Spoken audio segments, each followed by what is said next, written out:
These cult horror movies didn't just flop, they were disasters.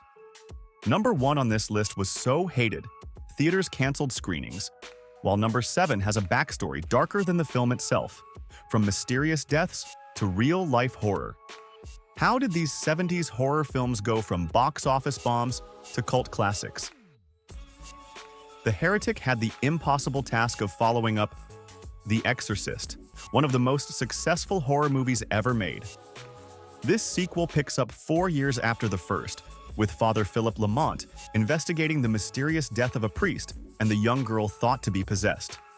Sure, it pulled in $30.7 million against a $14 million budget, but that's peanuts compared to the original, which earned over $400 million on a similar budget. To fans, The Heretic was not just a financial letdown, it was a massive drop in quality too. This rock opera horror mashup wasn't your typical horror movie, and audiences weren't quite ready for it. Phantom of the Paradise is Brian De Palma's twisty take on the Phantom of the Opera, with some Dorian Gray and Faustian elements thrown in for good measure. De Palma, the genius behind Carrie and Scarface, really thought he had something unique here, but it was way too eccentric for the 70s crowd. Today, it's a cult favorite, but back then audiences just didn't get it. This one is an eerie slow burner that plays with psychological horror in a way that's more unsettling than outright scary.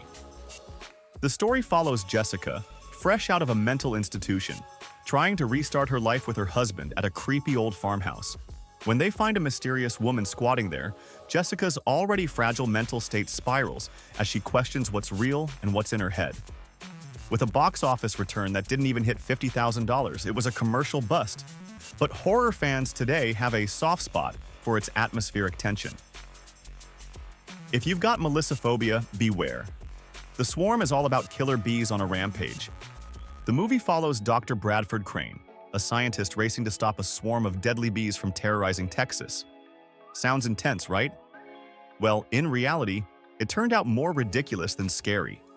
Audiences and critics alike laughed at scenes that were supposed to be terrifying, like townsfolk wildly overacting while fleeing from the bees.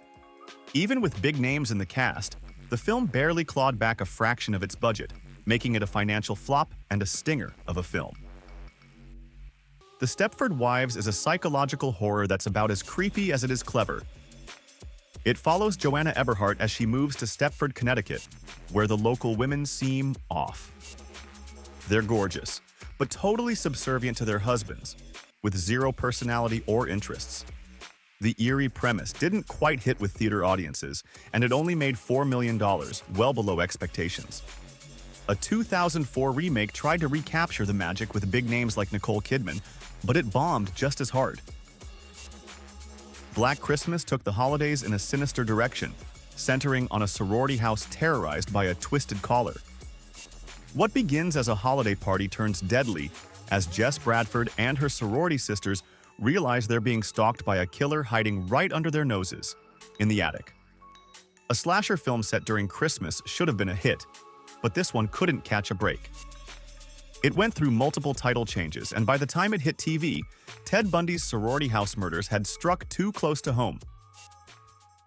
The Wicker Man is the ultimate in eerie atmospheric horror. This one isn't about jump scares or gore.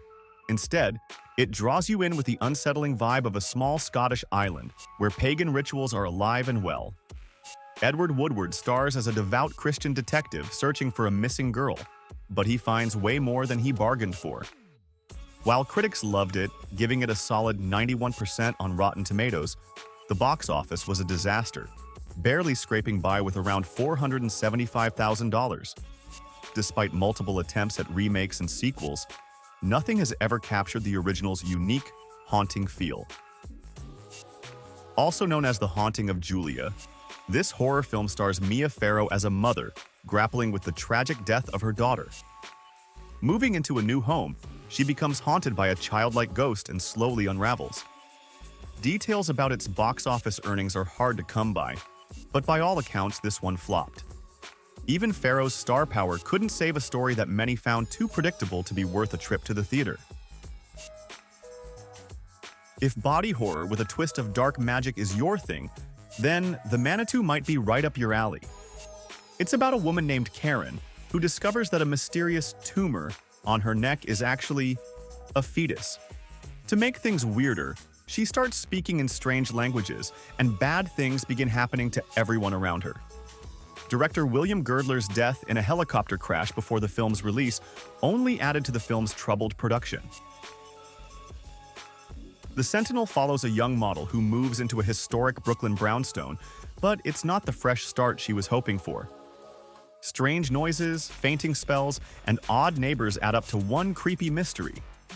With a cast that included big names like Ava Gardner and Chris Sarandon, the film seemed set for success. But barely breaking even with $4 million at the box office, it's safe to say this one didn't make a splash. That said, it's worth checking out if you're in the mood for vintage horror with an A-list cast.